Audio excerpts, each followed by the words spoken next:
In the early 1960s, civil rights advocates demonstrated against racial injustice in Birmingham, Alabama through marches and sit-ins.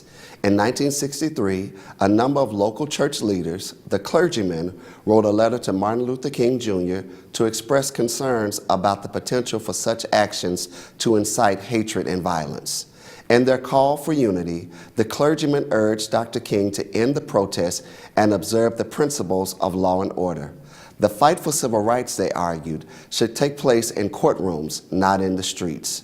Upon receiving the letter from the clergyman, Dr. King began to draft a response. In it, he defends the nonviolent direct action and expresses frustrations with moderate white Americans who he felt were not adequately advancing the cause for justice. This response will become known as the letter from the Birmingham Jail and is widely considered today to be one of the most important statements of mission and purpose in the struggle for civil rights in America.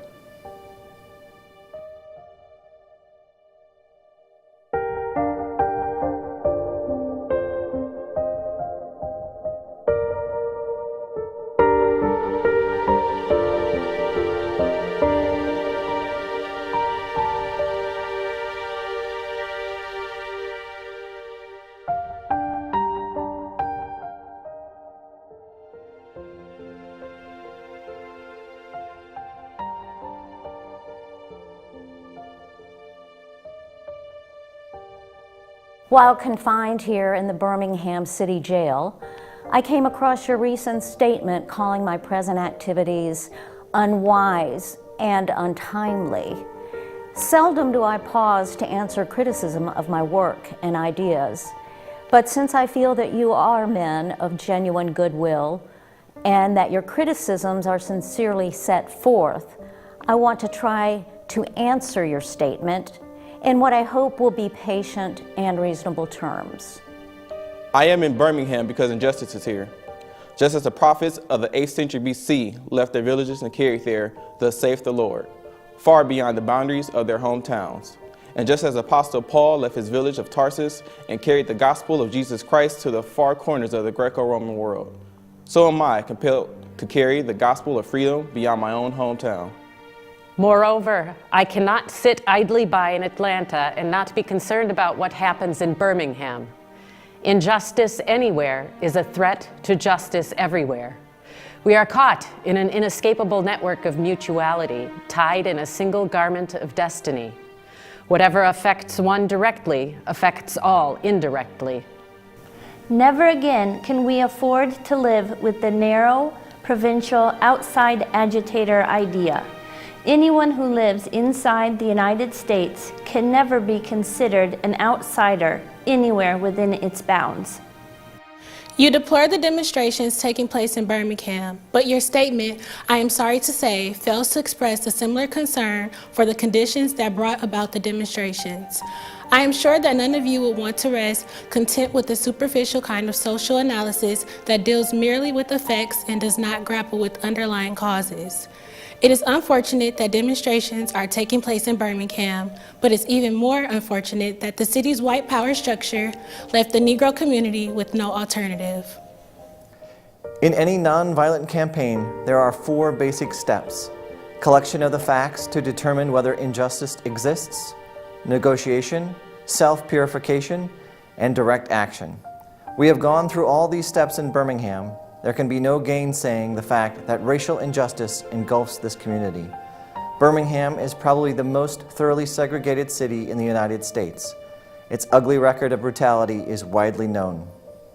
You may well ask, why direct action? Why sit-ins, marches, and so forth?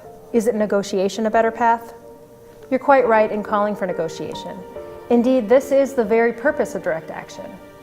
Nonviolent direct action seeks to create such a crisis and foster such a tension that a community which has constantly refused to negotiate is forced to confront the issue.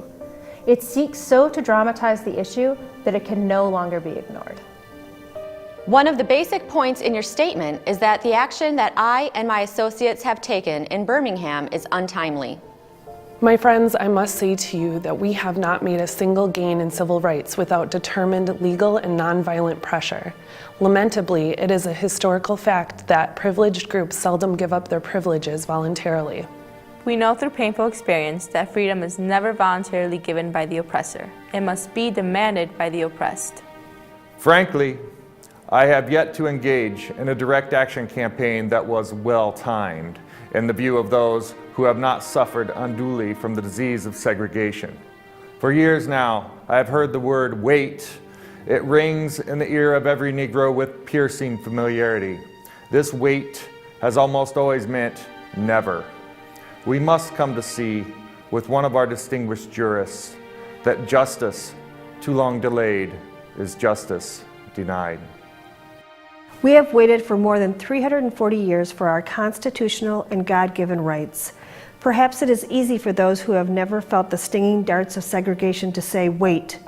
But when you have seen vicious mobs lynch your mothers and fathers at will and drown your sisters and brothers at whim, when you have seen hate-filled policemen curse, kick, and even kill your black brothers and sisters, when you see the vast majority of your 20 million Negro brothers smothered in an airtight cage of poverty in the midst of an affluent society, when you suddenly find your tongue twisted and your speech stammering as you seek to explain to your 6-year-old daughter why she can't go to the public amusement park that has just been advertised on television, and see tears welling up in her eyes when she is told that Funtown is closed to colored children, and see ominous clouds of inferiority beginning to form in her little mental sky, and see her beginning to distort her personality by developing an unconscious bitterness toward white people. When you have to concoct an answer for a 5-year-old son who is asking, "Daddy, why do white people treat colored people so mean?" When you take a cross-county drive and find it necessary to sleep night after night in the uncomfortable corners of your automobile because no motel will accept you, when you are humiliated day in day out by nagging signs reading white and colored. When your first name becomes nigger, your middle name becomes boy, however old you are, and your last name becomes John, and your wife and mother are never given the respected title Mrs. When you are forever fighting a degenerating sense of nobodiness, then you will understand why we find it difficult to wait. There comes a time when the cup of endurance runs over and men are no longer willing to be plunged into the abyss of despair. I hope, sirs, you can understand our legitimate and unavoidable impatience. One may well ask, how can you advocate breaking some laws and obeying others? The answer lies in the fact that there are two types of laws, just and unjust. I would be the first to advocate obeying just laws. One that has not only a legal but moral responsibility to obey just laws. Conversely, one has a moral responsibility to disobey unjust laws. An unjust law is a human law that is not rooted in eternal law and natural law. Any law that uplifts human personality is just. Any law that degrades human personality is unjust. All segregation statutes are unjust because segregation distorts the soul and damages the personality. It gives the segregator a false sense of superiority and the segregated a false sense of inferiority. We should never forget that everything Adolf Hitler did in Germany was legal, and everything the Hungarian freedom fighters did in Hungary was illegal. It was illegal to aid and comfort a Jew in Hitler's Germany. Even so, I am sure that, had I lived in Germany at the time, I would have aided and comforted my Jewish brothers. I must make two honest confessions to you, my Christian and Jewish brothers. First, I must confess that over the past few years, I have been gravely disappointed with the white moderate. I've almost reached the regrettable conclusion that the Negro's great stumbling block in his stride toward freedom is not the white citizen's counselor or the Ku Klux Klanner, but the white moderate who is more devoted to order than to justice. You speak of our activity in Birmingham as extreme. At first, I was rather disappointed that fellow clergymen would see my nonviolent efforts as those of an extremist. I began thinking about the fact that I stand in the middle of two opposing forces in the Negro community. One is a force of complacency, made up in part of Negroes who, as a result of long years of oppression, are so drained of self-respect and a sense of somebodyness that they have adjusted to segregation, and in part of a few middle-class Negroes who, because of a degree of academic and economic security, and because in some ways they profit by segregation, have become insensitive to the problems of the masses. The other force is one of bitterness and hatred, and it comes perilously close to advocating violence. Oppressed people cannot remain oppressed forever. The yearning for freedom eventually manifests itself, and that is what has happened to the American Negro. Something within has reminded him of his birthright of freedom, and something without has reminded him that it can be gained. So let him march. Let him make prayer pilgrimages to the city hall. Let him go on freedom rides, and try to understand why he must do so. If his repressed emotions are not released in nonviolent ways, they will seek expression through violence. This is not a threat, but a fact of history. But though I was initially disappointed at being categorized as an extremist, as I continued to think about the matter, I gradually gained a measure of satisfaction from the label. Was not Jesus an extremist for love? Love your enemies, bless them that curse you, do good to them that hate you, and pray for them which despitefully use you and persecute you. Was not Amos an extremist for justice? Let justice roll down like waters and righteousness like an ever-flowing stream. Was not Paul an extremist for the Christian gospel? I bear in my body the marks of the Lord Jesus. Was not Martin Luther an extremist?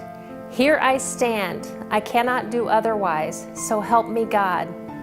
And Abraham Lincoln, this nation cannot survive half slave and half free. So the question is not whether we will be extremists, but what kind of extremists will we be? Will we be extremists for hate or for love? Will we be extremists for the preservation of injustice or for the extension of justice? Perhaps the South, the nation, and the world are in dire need of creative extremists. I had hoped that the white moderate would see this need. Perhaps I was too optimistic. Perhaps I expected too much. I suppose I should have realized that few members of the oppressor race can understand the deep groans and passionate yearnings of the oppressed race, and still fewer have the vision to see that injustice must be rooted out by strong, persistent, and determined action.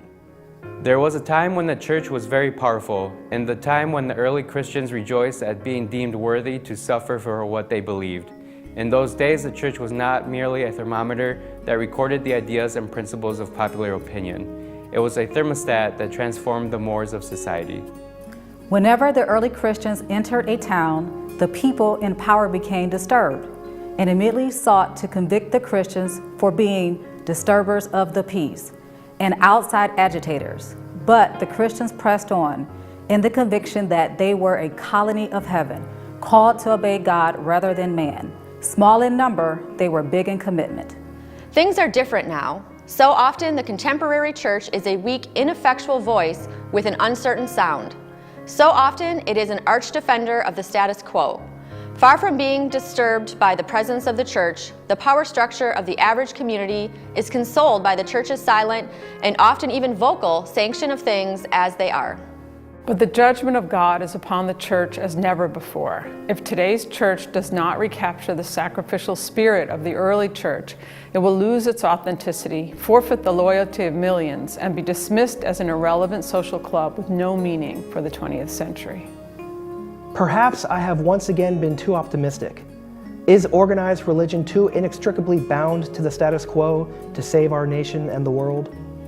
I hope the church as a whole will meet the challenge of this decisive hour. But even if the church does not come to the aid of justice, I have no despair about the future. I have no fear about the outcome of our struggle in Birmingham, even if our motives are at present misunderstood. We will reach the goal of freedom in Birmingham and all over the nation, because the goal of America is freedom. Abused and scorned though we may be, our destiny is tied up with America's destiny.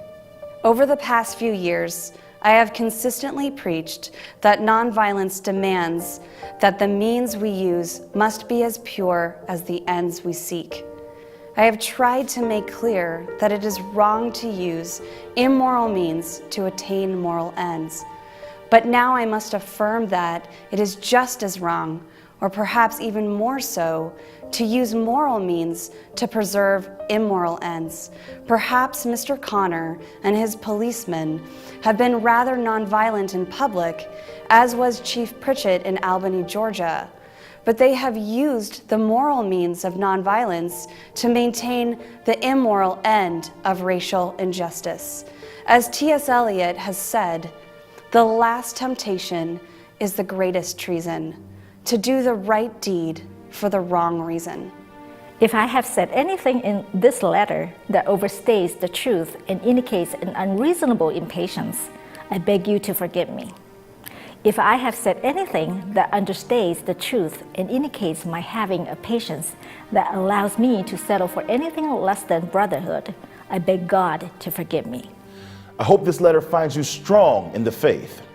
Let us all hope that the dark clouds of racial prejudice will soon pass away and the deep fog of misunderstanding will be lifted from our fear-drenched communities. And in some not too distant tomorrow, the radiant stars of love and brotherhood will shine over our great nation with all their scintillating beauty. Yours for the cause of peace and brotherhood, Martin Luther King, Jr.